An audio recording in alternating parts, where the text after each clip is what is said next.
Okay, hello everybody. First of all, I would like to thank the organizers for giving me the opportunity to talk about my work here. I'm Felix Goldschmidt. I'm working at ETH in the Microbial Community Assembly group. And so in our group, in general, we are kind of interested in how microbial diversity emerges and how it is maintained. So we're kind of looking for mechanisms how diversity emerges.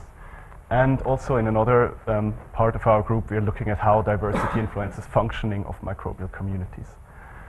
I'm more in detail, so I'm interested in how interactions between different cell types influence spatial structure and organization of biofilms. So here, interactions, what I'm looking at is like metabolic interactions, something like cross-feeding or similar processes. And yeah, exactly. So if you consider a biofilm like I've shown here, you know, from here on, when it starts growing more, these little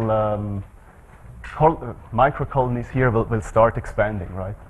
And this range expansion of colonies is something that has been studied mostly in theory, but also with bacteria. And so what I'm showing here is a study by Oskar Halacek and co-workers, where he kind of showed in a very elegant experiment how diversity can reduce during a range expansion. So what he did here is he labeled E. coli with two different colors and put the drop on an agar plate of a mixture of these two cell types. And what you see is very quickly, when they expand, they segregate into these sectors that only have one color. So these sectors are thought to derive from one cell. And that's why you actually lose a lot of diversity in this process. So you go from all these cells that are here at the edge of this droplet to very few sectors. This is thought to come from like random stochastic processes like genetic drift. So this is when cells are not really interacting with each other. But in a more recent study, Melanie Müller and co-workers have shown that so what they did is they used two oxotrophic yeast strains with different fluorescent labels and basically did the same experiments. And what they see is so when these two cell types depend on each other and on metabolites that are excreted, you don't get these huge sectors, but you get more these smaller patchy kind of sectorization. And of course this influences the spatial diversity a lot, right? Now both these range expansion experiments here have been done with two strains that grow simultaneously. I said we are interested in cross-feeding, and when you have a cross-feeding situation, you don't expect actually a simultaneous expansion, but something more like a sequential expansion. And a sequential expansion is maybe better known as a succession process in ecology. It is something that is occurs for every species probably. And succession is when you have like some catastrophic event, like a fire here, right? Or you have a forest and then you have a fire here. It eradicates all the space and provides new nutrients. And then slowly from the side, from some inoculation area, the vegetation will start to grow into this area. And you usually have some primary species who pioneer into this new area, and then you have some secondary species who follow that, and they depend on the primary species to kind of change the conditions here. If you think about this in a more microbial setting, so what we are doing, or what I try to show here is, so here you have non-interacting case, and then the mutualistic interaction where you have more sectors, and with a sequential you would expect something like two fronts that follow each other, right? And we are now interested in if that is actually true, and also if you look inside these two species, what happens with the diversity in here. And to investigate this question, we constructed the cross-feeding system of two bacteria. So we use Pseudomonas stutzeri as our model organism, which is shown here. Pseudomonas stutzeri is a facultative anaerobe, meaning that when there is no oxygen, it can use nitrate as electron acceptor. nitrate is degraded in several steps that are encoded in several gene clusters to nitrogen gas. And what we did is we knocked out parts of this denitrification pathway to construct two new strains that build a cross-feeding system. So here in blue we have the strain that we call the producer, which does the first step from nitrate to nitrite. Then it releases the nitrite, and the second strain that we call the consumer feeds on this nitrite. Now, the nice thing about this system is that actually we can control the toxicity of this nitrite by changing the pH. So at lower pHs, nitrite becomes toxic for both cell types. And yes, so what that gives us, it gives us kind of a system where we have three different situations. We have a non-dependent or non-metabolically dependent situation when we just grow our two wild-type strains together, which acts as a control for our experiments. Then we have a commensal situation at high pH of 7.5, where the producer degrades the nitrate to nitrite, and the consumer feeds on it, but the producer doesn't really care if the consumer is there or not. And when we lower the pH, we have a non-obligatory mutualism, meaning that the producer is also affected by the toxicity of the nitrite, but yeah, still he doesn't really depend on the consumer, right? He just profits from when the consumer removes the toxicity. The experiments I've done here are very similar to the ones I've shown before. So basically I grow my cells in a liquid culture, put a drop on an agar plate. I do this in an anaerobic environment in such a glove box. I let them grow in here. And yeah, when they've finished growing, I take them out, expose them to air so that I can visualize them with the microscope. And what you see here is our control experiment with two wild types, and you see that it reproduces this sectorization very, very nicely. And this is what you get when they expand sequentially. And what you see here is that, yeah, as I said, you get two bands. The first is the blue is the producer, and then in green is the consumer. What you also see here are these large things.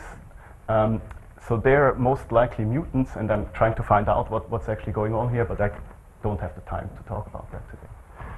So when I zoom in here, what you see is that the consuming strain, the second strain, doesn't form a regular wavefront like the producer, but it forms these branched tree-like structures that have some fractal properties. And yeah, I wanted to know more about these, but as I said, I also wanted to know more about how the diversity looks inside here, and that's why I added a second color for this strain. So when I do this, I have red and blue are the same strain, the producing, and green is the consuming strain, just to visualize that. And this is the situation with the commensalism at high pH, and this is at low pH. And you can I think, immediately see that here the consumer can grow much further ahead of the producer because he isn't affected by the toxicity, and when there is toxicity, he wants to stay closer, or he's staying closer to the consuming strain. Now I wanted to get some more quantitative measures of that, and to do that I mean, first for the trees, the branches, I used image analysis to extract the skeletons of these trees, and then you can do different kinds of analyses. I'm still working on that, but what I see so far is that what I'm plotting here is how many branches I have per area. So it's normalized by the area because the colonies are not the same size. And I see that actually surprisingly at 6.5, where I have a more mutualistic situation, I get less branches. So I would have expected the other thing, so that they branch more and mix more under these conditions. I still don't know why that is so. For the producer sectors, you can also extract how many sectors there are. And here this is more what you would expect. This means that under mutualistic conditions, you get more sectors and more spatial diversity. What I find interesting about that is that, so even though the producer runs ahead and doesn't really see the consumer all the time, there is an effect on that. But I'm also still running some controls. Now why I think that this matters is, so the number of sectors basically gives you an idea about how much of the initial diversity in the inoculum gets maintained or propagated over the expansion, right? So if this comes from one ancestor, this and that many cells from the edge made it actually in the expansion. But the branching really kind of creates new spatial diversity. So it splits up this one ancestral line here into many subtips. And I think this will especially be important over longer time scales, because here at these tips the population sizes become very, very small, and so mutations are more. It's easier for mutations to establish at the front here. And with this, I'm coming to an end, and I want to wrap up this. So basically, what I see is that I get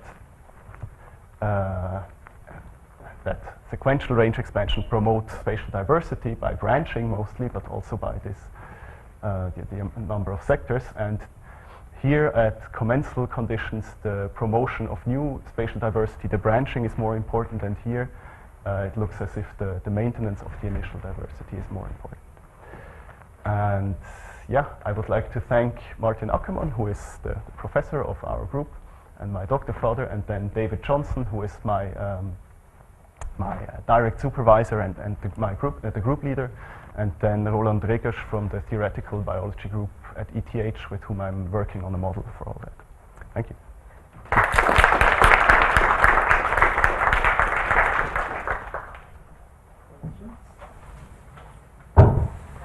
Could you comment on how this angle of research is changed by using a 2D system versus a 3D system? For example, like observing pattern formation on an agar plate versus in a sphere. Is that important? Using what? That's an interesting question.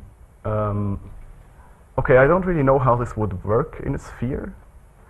So I've talked once with somebody that looks at salmonella infections, and they work with mice, and he really wanted to see how this would look in a tube, and said I should try doing experiments like that.